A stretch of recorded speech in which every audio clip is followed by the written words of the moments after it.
오늘 하나님의 말씀은 고린도후서 4장입니다. 고린도후서 4장 1절부터 살펴보도록 하겠습니다. 그러므로 우리가 이 직분을 받아 긍휼하심을 입은 대로 낙심하지 아니하고 사도 바울은 이 직분을 받았다고 말씀하고 있습니다. 이 직분은 어떤 직분입니까? 그리스도의 복음을 전하는 직분이죠. 새 언약의 일꾼이 되는 직분입니다.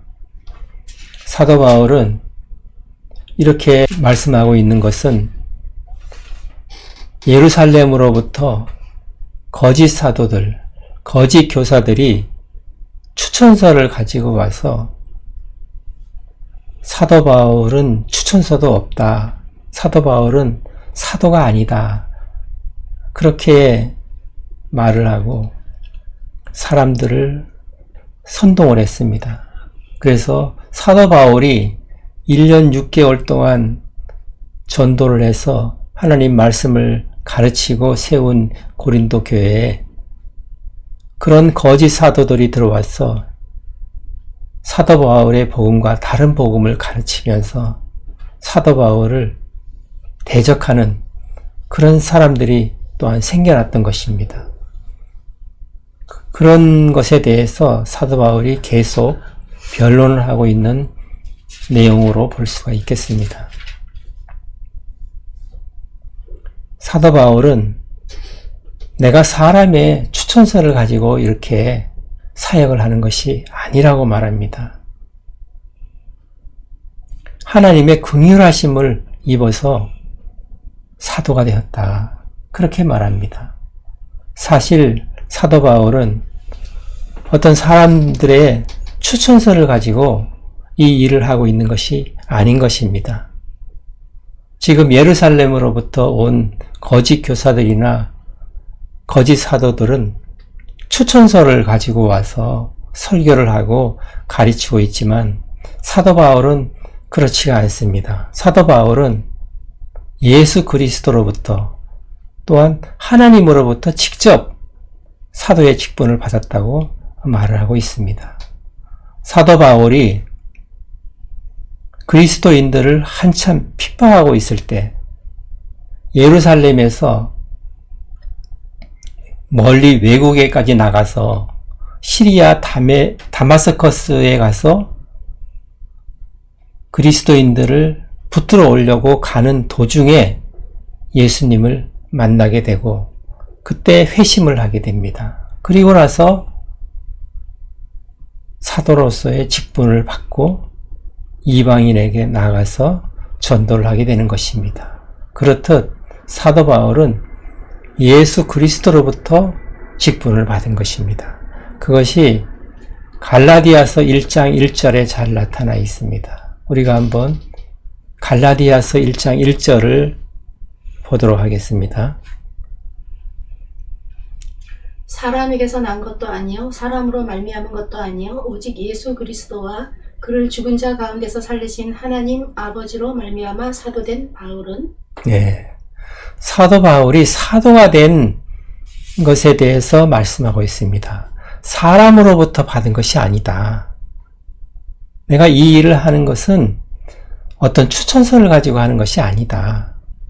예수 그리스도와 죽은 자를 살리신 하나님 아버지로부터 사도직을 받은 것이다. 그렇게 말을 하고 있습니다. 사실 그런 것이죠. 또한 그런 거짓 교사들처럼 배워서 전하는 것이 아니다. 사도 바울은 내가 그리스도 예수로부터 직접 듣고 배워서 복음을 전하는 것이다. 그렇게 말을 합니다. 갈라디아서 1장 11절 12절을 보시겠습니다. 갈라디아서 1장 11절 12절을 보시면 형제들아 내가 너희에게 알게 하노니 내가 전한 복음은 사람의 뜻을 따라 된 것이 아니니라. 이는 내가 사람에게서 받은 것도 아니요 배운 것도 아니요 오직 예수 그리스도의 계시로 말미암은 것이라. 사도 바울이 전하는 복음은 사람으로부터 난 것도 아니고 사람으로부터 배운 것도 아니라는 것입니다. 예수 그리스도로부터 직접 받은 것이라는 것입니다. 그것을 전하고 있는 것이다. 그렇게 말씀하고 있습니다. 그 다음 절을 보십니다. 이에 숨은 부끄러움에 이를 버리고 속임으로 행하지 아니하며 하나님의 말씀을 혼잡하게 하지 아니하고 오직 진리를 나타내므로 하나님 앞에서 각 사람의 양심에 대하여 스스로 추천하노라. 네. 사도 바울은 그렇게 직분을 받아서 어떻게 복음을 전했느냐 이렇게 말씀하고 있습니다. 은밀한 그런 죄를 짓지 않았다. 그리고 속이는 일을 하지 않았다. 그리고 또 뭐라고 합니까? 하늘의 말씀을 왜곡해서 전하지 않았다. 그리고 진리를 나타냈다고 얘기를 합니다. 여기서 진리를 나타냈다고 하는 말은 하나님 말씀대로 살아냈다는 것을 말씀을 하고 있는 것입니다. 이 말을 하는 것은 거짓 교사들이 자신들은 말만 하고 하나님 말씀대로 살지 않았다는 것을 비판하는 내용인 것입니다. 우회적으로 비판하는 것이죠. 우리가 고린도후서 2장 17절에서 보았듯이 수많은 사람들이 자신의 이익을 위해서 하나님의 말씀을 왜곡한다고 그렇게 사도 바울은 지적을 했었습니다. 사도 바울은 나는 하나님의 말씀을 왜곡해서 전하지 않고 순전하게 하나님께로부터 직접 받은 것처럼 그렇게 전한다고 말씀을 하였습니다. 그렇게 말을 하면서 내가 하는 말은 하나님 앞에서 그리스도 예수 안에서 말하는 것이다. 그렇게 확실한 것이다 라고 말을 했습니다. 사도 바울은 복음 사역을 하면서 이렇게 속이지 않고 말씀에 무언가를 덧붙이지를 않고 순전한 복음을 전했다는 것입니다. 그리고 은밀한 죄를 짓지 않고 하나님의 말씀을 삶으로 나타내면서 복음을 전했다고 분명하게 말을 하고 있는 것입니다. 그 다음 절을 보십니다. 만일 우리의 복음이 가리었으면 망하는 자들에게 가려진 것이라. 네, 사도 바울이 복음을 전했는데 받아들이지 않는 사람들도 있다는 것입니다. 그렇게 받아들이지 않는 사람들은 마음에 가려서서 그런 사람들은 하나님께서 택함을 받지 못한 자들이다. 그렇게 말을 하고 있습니다. 우리가 사도행전에서도 그런 것을 본 적이 있습니다. 사도행전 13장을 한번 보십니다. 사도행전 13장 1절 48절입니다. 사도행전 13장 48절입니다. 이방인들이 듣고 기뻐하여 하나님의 말씀을 찬송하며 영생을 주시기로 작정된 자는 다 믿더라. 네. 사도 바울이 하나님의 말씀을 전할 때 하나님께서 영생을 주시기로 작정된 자는 다 하나님의 말씀을 믿었다고 하는 것입니다. 그러니까 하나님의 말씀을 받았는데도 믿지 않는 사람들은 그것은 하나님으로부터 택함 받은 자가 아니라는 것이죠. 그 다음 절을 보십니다. 그 중에 이 세상의 신이 믿지 아니하는 자들의 마음을 혼미하게 하여 그리스도의 영광의 복음의 광채가 비치지 못하게 함이니 그리스도는 하나님의 형상이니라. 네, 그렇게 복음을 받아들이지 않는 사람들에 대해서 말씀을 하고 있습니다. 이 세상 신이 그 사람들의 마음을 혼미하게 해서 하나님의 영광의 그 복음이 그리스도를 통해서 그 마음에 비치지 못하게 했다는 것입니다. 그러니까 복음이 들리지 않게 했다는 것이죠. 하나님의 형상이신 예수 그리스도를 통해서 전해지는 그 영광의 빛을 받아들이지를 못한 것이죠. 그 비치지 못하게 이 세상 신이 가로막았다고 말하는 것입니다. 다시 말하면 우리가 복음을 전할 때 그 복음을 받는 사람도 있고 받지 못하는 사람도 있는 것입니다. 예수님을 믿는 사람도 있고 믿지 못하는 사람도 있는데 그것은 복음을 전하는 사람들이 잘못돼서 그런 것이 아니고 이 세상 신이 막는다는 것입니다. 그 사람의 마음을 혼미하게 해서 그렇다는 것입니다. 따라서 복음을 받아들이고 예수님을 믿고 안 믿고는 영적인 문제라는 것입니다. 사람의 의지로 믿고 이성적으로 판단해서 받아들이고 그런 것이 아니라는 것입니다. 복음을 잘 이해를 해서 받아들이고 공부를 해서 지식적으로 경험적으로 복음을 받아들이고 믿게 되는 것이 아니라는 것입니다. 의지적으로 믿게 되는 것이 아니다라고 분명하게 말씀하고 있는 것입니다. 복음을 받아들이고 예수님을 믿는 것은 영적인 문제라는 것입니다. 그것은 성령께서 그렇게 역사를 하셔야만 믿을 수가 있다는 것을 말씀하고 있는 것입니다. 그 다음 절을 보십니다. 우리는 우리를 전파하는 것이 아니라 오직 그리스도 예수의 주 되신 것과 또 예수를 위하여 우리가 너희의 종된 것을 전파함이라. 예. 사도 바울은 우리가 전파하는 것은 우리 자신을 전파하는 것이 아니다. 예수 그리스도께서 우리의 주가 되시는 것과 또한 너희들의 종이라는 것을 전파한다고 말씀하고 있는 것입니다. 사도 바울은 우리의 삶에서, 우리의 인생에서 우리의 주인은 예수님이라는 것을 전한다는 것입니다. 그리고 너희들의 종이라는 것을 전한다는 것입니다. 그것은 하나님을 사랑하고 그 사랑으로 인해서 이웃을 사랑으로 섬기는 것을 말하고 있는 것입니다. 다시 말해서 하나님을 사랑하고 이웃을 사랑으로 섬기는 것을 말하고 있는 것입니다. 사람의 종이다 그런 말은 아닌 것이고 예수님을 위해서 사랑으로 이웃을 섬기는 것입니다. 하나님의 사랑, 이웃 사랑 그것을 말씀하고 있는 것이죠. 그 다음 절을 보십니다. 어두운 데에 빛이 비치라 말씀하셨던 그 하나님께서 예수 그리스도의 얼굴에 있는 하나님의 영광을 아는 빛을 우리 마음에 비추셨느니라. 예. 어두운 데에 빛이 비치라 그렇게 하나님께서 말씀하셨습니다. 하나님께서 태초에 천지를 창조하실 때 흑암에 있는 상태에서 빛이 있으라고 말씀을 하셨습니다.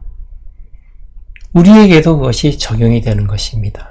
우리가 그리스도를 믿지 않고 있을 때 흑암에 있었던 것입니다. 어두운 데에 있을 때 하나님께서 어두운 데에 빛이 비치라 그렇게 말씀하신 것을 사도 바울은 인용을 하고 있는 것입니다.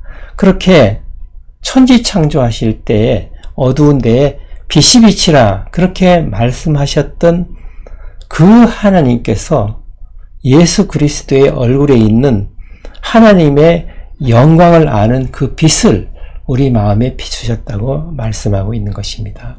하나님께서 이 세상을 창조하실 때에 빛이 있으라고 말씀하신 그 빛을 우리 마음에 비추셨다는 것입니다. 그래서 우리가 예수님을 통해서 하나님을 알게 되었다는 것이죠. 그 다음 절을 보십니다. 우리가 이 보배를 질그릇에 가졌으니 이는 심히 큰 능력은 하나님께 있고 우리에게 있지 아니함을 알게 하려 함이라. 네, 사도 바울은 그 빛을 보배라고 표현하고 있습니다. 그 빛은 바로 예수 그리스도인 것입니다. 보배는 원래 어디에 담아야 합니까? 어떤 보배함에 담아야 되겠죠. 그러나 하나님께서는 우리에게 임하셔서 질그릇 같은 우리가 하나님을 가지게 된 것입니다. 그 보배를 가지게 된 것이죠. 하나님께서 그렇게 하신 것은 지극히 크신 하나님의 능력은 하나님으로부터 나는 것이고 우리로부터 나는 것이 아니라는 것을 알게 하시기 위해서 그렇게 하셨다는 것입니다. 질그릇이라 하면 어떤 그릇입니까? 흙으로 만든 깨어지기 쉬운 그런 연약한 그릇인 것입니다. 사도 바울은 우리를 질그릇으로 비유를 한 것입니다. 질그릇과 같은 보잘것없는, 값어치 없는, 깨뜨려지기 쉬운 연약한 질그릇 같은 우리에게 하나님께서 임하셨다는 것을 말씀하고 있는 것입니다. 그 다음 절을 보시면 우리가 사방으로 우겨쌈을 당하여도 쌓이지 아니하며 답답한 일을 당하여도 낙심하지 아니하며 네, 그 다음 절도 보십니다. 박해를 받아도 버림받지 아니하며 거꾸로 뜨림을 당하여도 망하지 아니하고 네, 우겨쌈을 당하고 그 사방으로 우겨쌈을 당하고 답답한 상황이 다가와도 거꾸로 트림을 당한다고 하더라도 우리가 낙심하지 않는다는 것입니다.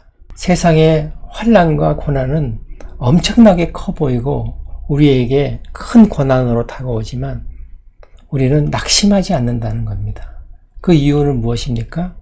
우리는 연약한 질그릇과 같은 존재이지만 우리 안에 지극히 크신 능력을 가지신 예수 그리스도께서 계시기 때문이다. 그렇게 말을 하고 있는 것입니다. 우리가 답답한 일을 당하여도 우리가 어떤 고난을 당하고 환난을 당한다 하더라도 우리는 낙심하지 않는다는 것입니다. 우리를 쳐다보면은 낙심할 수밖에 없겠지요. 우리는 연약하고 아무것도 할 수 없는 질그릇과 같은 존재이고 아무런 능력이 없기 때문에 낙심할 수밖에 없지만 우리 안에 지극히 크신 능력을 가지신 예수 그리스도께서 계시기 때문에 우리는 절대로 낙심하지 않는다. 그렇게 말씀하고 있는 것입니다. 어떤 박해를 받아도 우리는 낙심하지 않는다.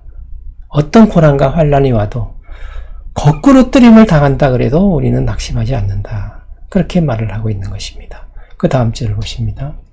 우리가 항상 예수의 죽음을 몸에 짊어짐은 예수의 생명이 또한 우리 몸에 나타나게 하려 함이라. 예, 우리가 항상 예수의 죽음을 짊어진다고 말씀하고 있습니다. 이런 고난과 고통을 받는 것들을, 환난을 받는 것을 예수의 죽음을 짊어진다고 표현을 하고 있는 것입니다. 그것은 우리가 우리 몸에서 예수의 생명이 드러나게 하기 위해서, 나타나게 하기 위해서 그렇다는 것입니다. 우리의 질그릇 같은 이 그릇이 깨어져야만 우리 안에 있는 예수님께서 드러나게 되는 것이죠. 우리가 죽음에 넘겨질 때 예수님의 생명이 우리를 통해서 나타난다는 것입니다. 그 다음 절을 보십니다. 우리 살아있는 자가 항상 예수를 위하여 죽음에 넘겨짐은 예수의 생명이 또한 우리 죽을 육체에 나타나게 하려 함이라. 네, 우리 살아있는 자가 항상 예수의 죽음에 넘겨진다. 그렇게 넘겨지는 것은 우리는 죽을 육체라는 것입니다. 시간이 지나면 우리는 늙어서 육체는 흙으로 돌아가게 되겠죠. 우리 죽을 육체에 예수 그리스도의 생명이 나타나게 하기 위해서 우리는 죽음에 넘긴다는 것입니다. 우리가 죽음에 넘겨짐으로 인해서 죽을 육체에서 그리스도의 생명이 나타난다는 것을 말씀하고 있는 것입니다. 그 다음 절을 보시면 그런즉 사망은 우리 안에서 역사하고 생명은 너희 안에서 역사하느니라. 네. 사도 바울이 고린도에 처음 갔을 때 유대인으로부터 많은 핍박을 받았습니다.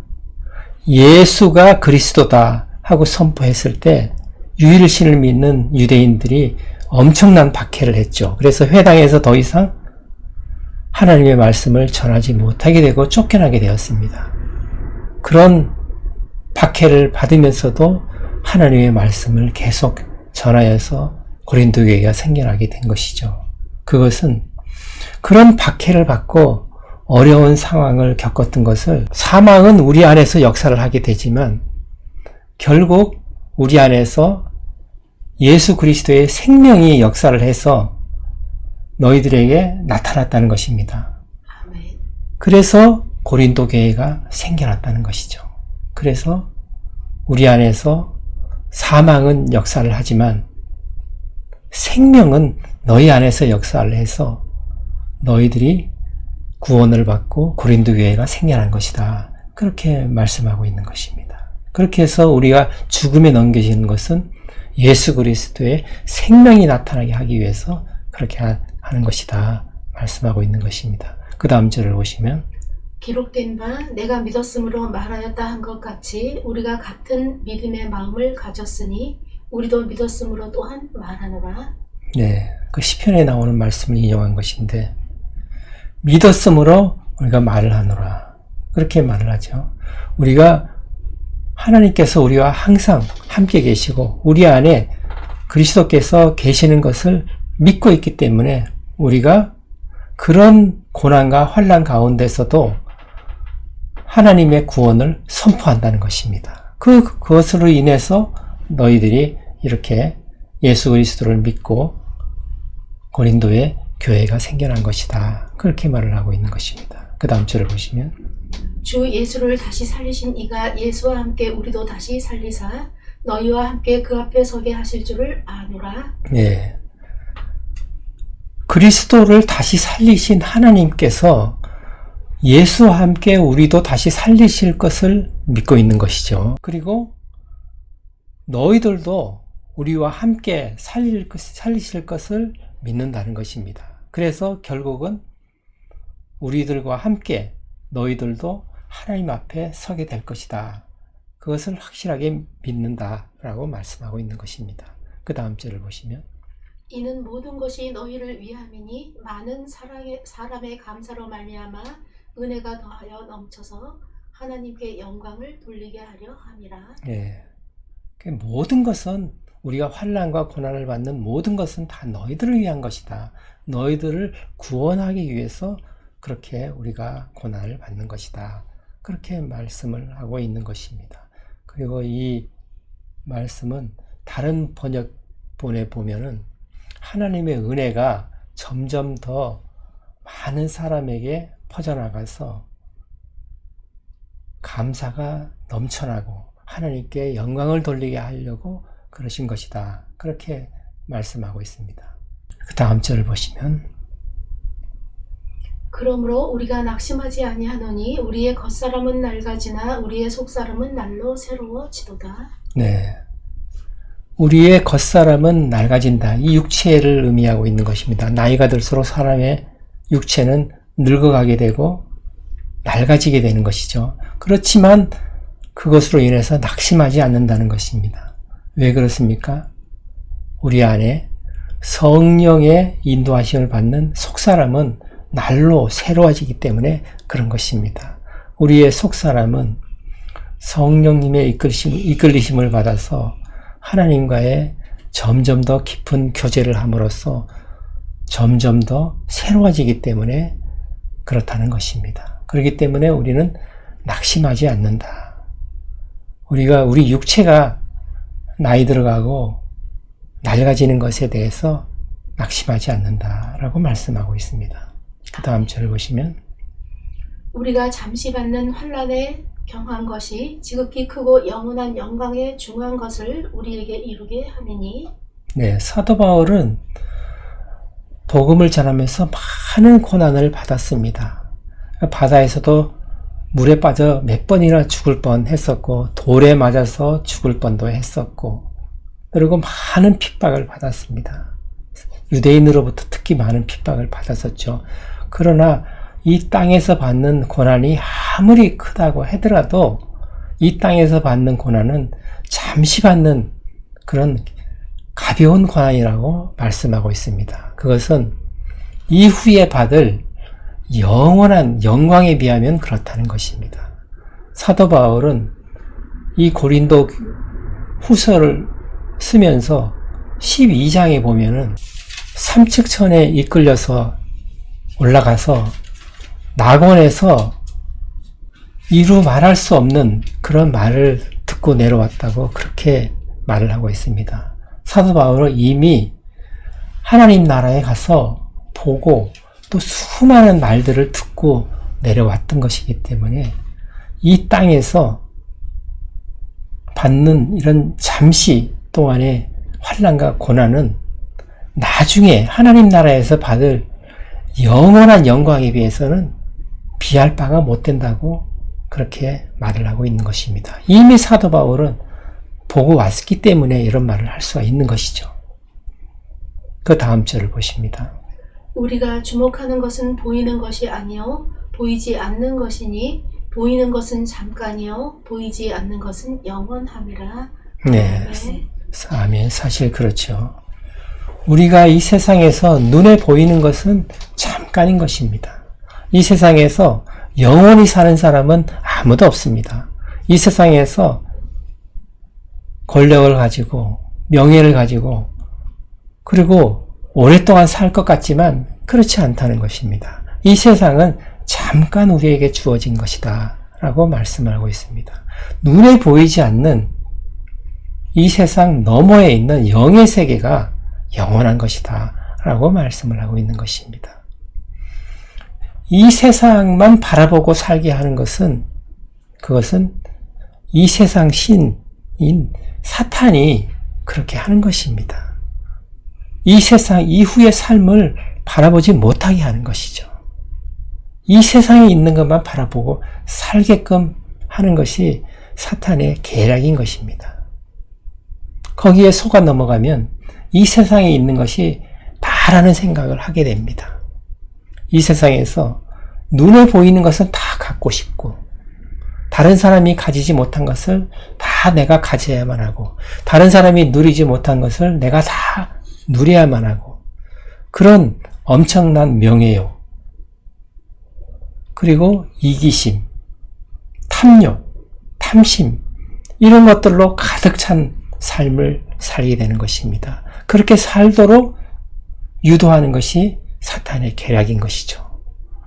이 땅의 삶 이후의 삶은 절대로 쳐다보지 못하게 하는 것입니다. 우리는 이 사탄의 계략을 잘 알아야만 하는 것입니다. 사도 바울은 이 현실 세계의 일을 말을 하다가도 순간순간 이 현실 세계에 넘어서 영의 세계, 하나님의 나라에 대한 것을 순간순간 말을 하는 것을 우리가 자주 볼 수가 있습니다. 이 세상의 얘기를 하다가 갑자기 사탄의 얘기를 하고 이 세상 눈에 보이는 것을 얘기를 하다가 눈에 보이지 않는 것을 사도 바울은 말을 하게 되는 것입니다. 이 땅에서의 삶을 얘기하다가 하나님의 나라의 삶을 또 얘기를 합니다. 그렇게 사도 바울은 이 땅에 발을 붙이고 살고는 있지만 항상 말을 할 때 하나님 앞에서 예수 그리스도 안에서 말을 한다고 말을 하는 것입니다. 그렇기 때문에 사도 바울은 언제나 하나님의 나라를 생각하면서 말을 하고 있는 것입니다. 하나님의 눈으로 이 세상을 바라보고 있는 것이죠. 우리도 이 사도 바울처럼 유한한 잠시 잠깐 있다가 없어질 이 땅에만 주목하지 않고 하나님의 나라, 영원한 하나님의 나라를, 영광의 나라를 바라보는 그런 삶을 사는 저와 여러분이 되시기를 예수님의 이름으로 축원합니다. 오늘 말씀을 생각하시면서 기도하는 시간 갖겠습니다.